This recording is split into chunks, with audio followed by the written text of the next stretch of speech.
I had you down from yesterday, no?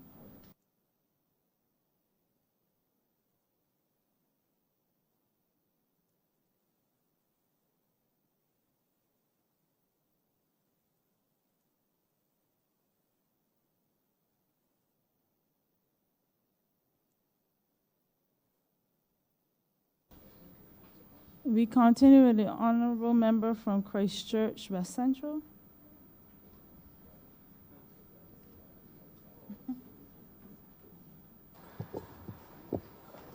Thank you, Madam Chair, Minister, and your team. Pleasant good afternoon to you. I want to thank you, Minister, for giving Barbadians, especially the young people, not only in Christchurch, West Central, but across Barbados, to be given that once-in-a-lifetime opportunity to not only own their own businesses in this country, but to have a tangible state in Little Barbados as we know it. You have made a tremendous difference to the lives of young people, enfranchising them in a special way in Barbados. An opportunity that never before, an opportunity that they could only have dreamed for. And to that, Minister, I want to tell you today that I want to pay homage to you and your entire team for your job well done.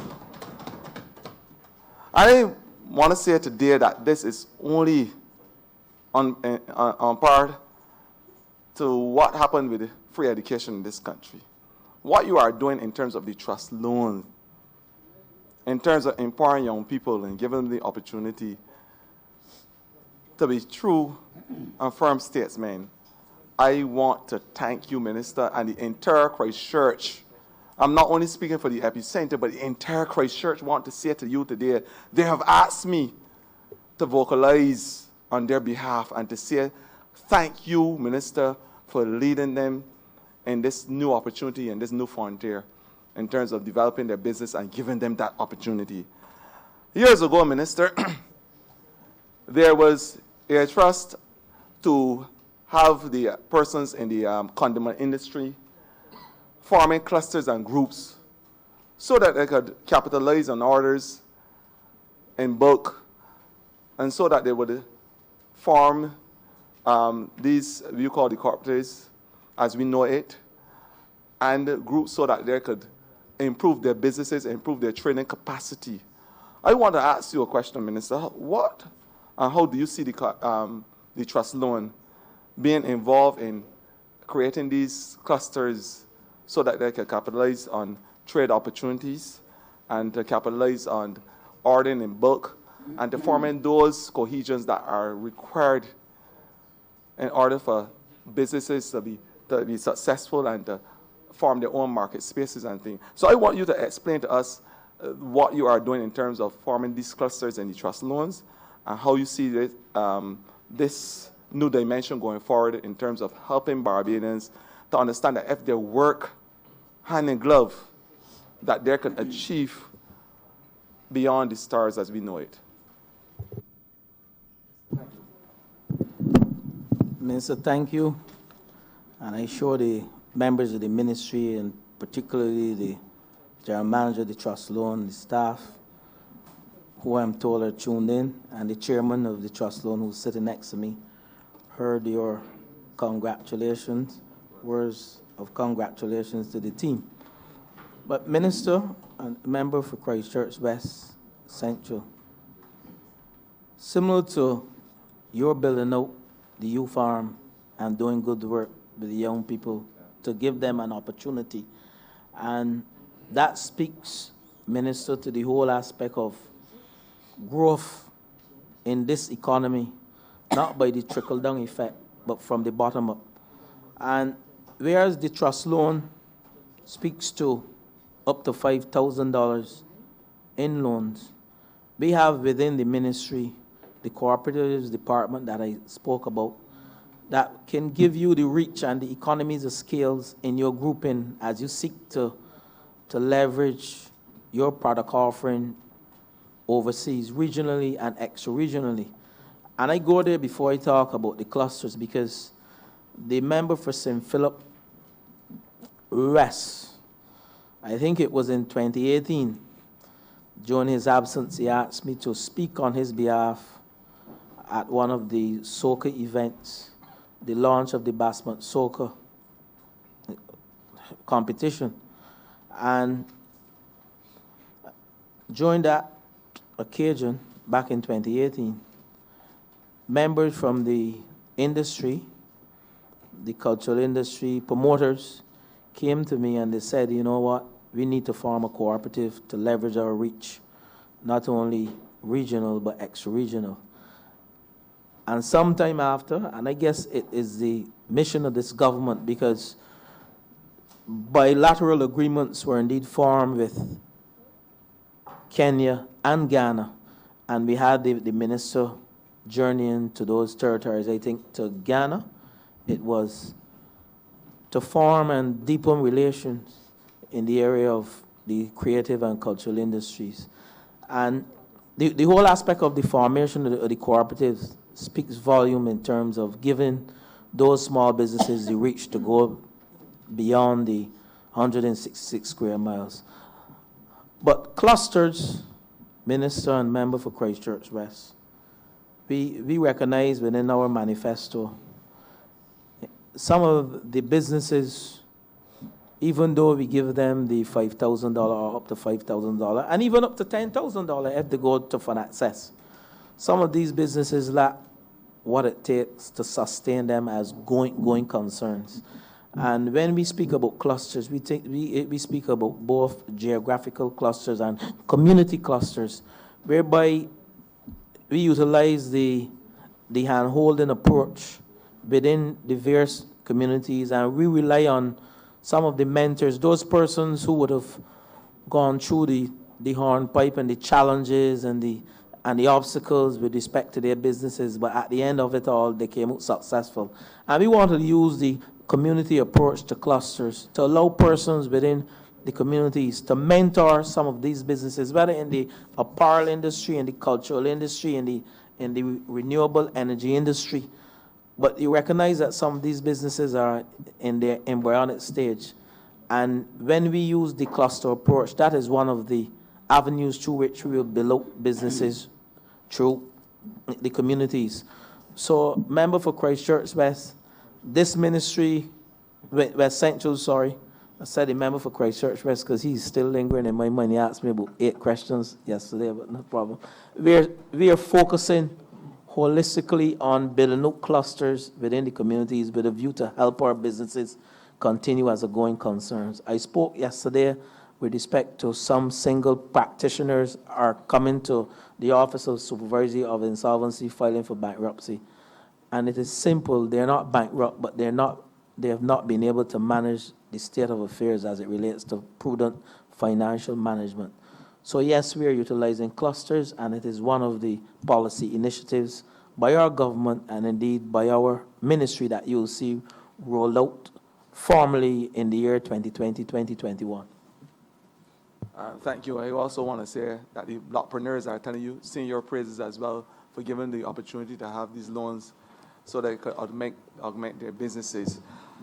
My next question to you, Minister, is that I speak also on behalf, because it is a special passion of mine to speak on behalf of the disabled community in this country, those with special challenges. And I want to ask you, what is your ministry doing in order to facilitate business and enfranchisement for those disabled persons? We have about 30,000 persons who are disabled.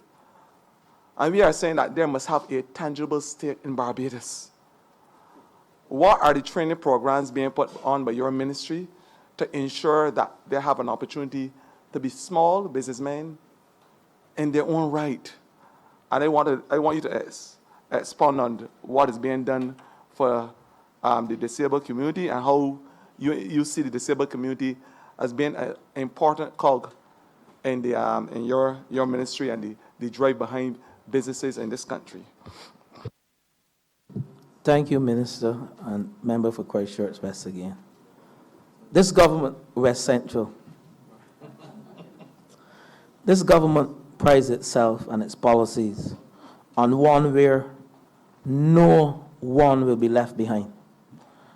And indeed, Minister, I go back to November the 5th, and as articulated in the manifesto, we recognize that people with disabilities are indeed people who can carry on business just like any other person who would have been to any of the older secondary schools or the newer secondary schools. And we said in our manifesto that we will provide some space in terms of utilizing the people with disabilities for procurement and indeed to build out the micro, small, and medium enterprise sector. I think it is for jobs value less than $200,000. Now, and that is articulated in our manifesto. I didn't speak verbatim, but you can find the page. I think it's page 17 of the manifesto.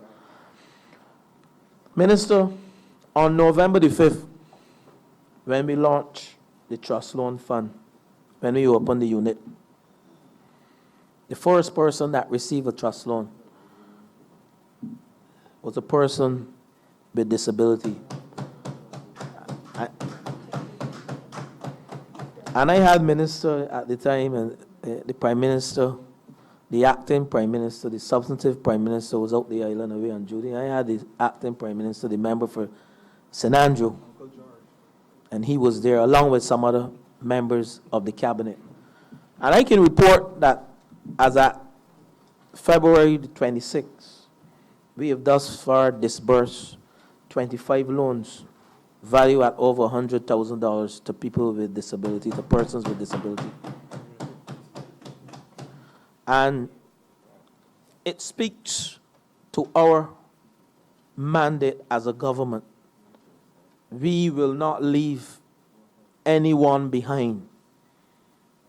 Persons with disabilities, indeed, during Disability Week, I journeyed to Norman Center and I visited that area that was allocated for persons with disabilities to ply their trade. And if you want to see good art and craft, you visit those persons with disability who are very good with their hands. And I say to you, the doors are open at the Trust Loan. The doors are open at Fund Access.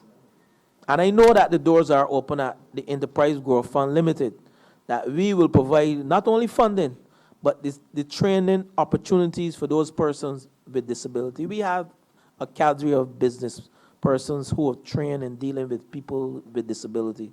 And we have already contacted persons as we seek to build out the Financial Literacy Bureau within the year, this financial year coming 2020 to 2021. We have already identified persons who can provide the necessary training and the coaching for those businesses, persons who have disabilities. So this government is focusing on not leaving anyone behind at all. And that is our primary focus, that persons with disability, whether young, old, whatever, are part of the ecosystem that we seek to build out within the micro, small, and medium enterprise sector. I just wanted to reiterate to you and sing your praises on behalf of one of my constituents by the name of Mr. DJ Calypsonian, who, for the first time in his life, had the opportunity. He told me to tell you so. He told me that to issue his praise and his to pay homage to you for giving him the opportunity to have a small business in the community of Silver Hill. And I want to say on his behalf, heartfelt thanks, Minister. He asked me to say it, and I will be doing it. I vocalize on behalf of the Epicenter of Christ Church West Central without fear or favor. Minister, what plans do you have to obviously sensitize players and develop them? Because you are the minister not only, why see you as minister not only of a small business, but obviously as a minister who would transition small business into big business and big players in this world, global players. We have said in our manifesto that we will develop global players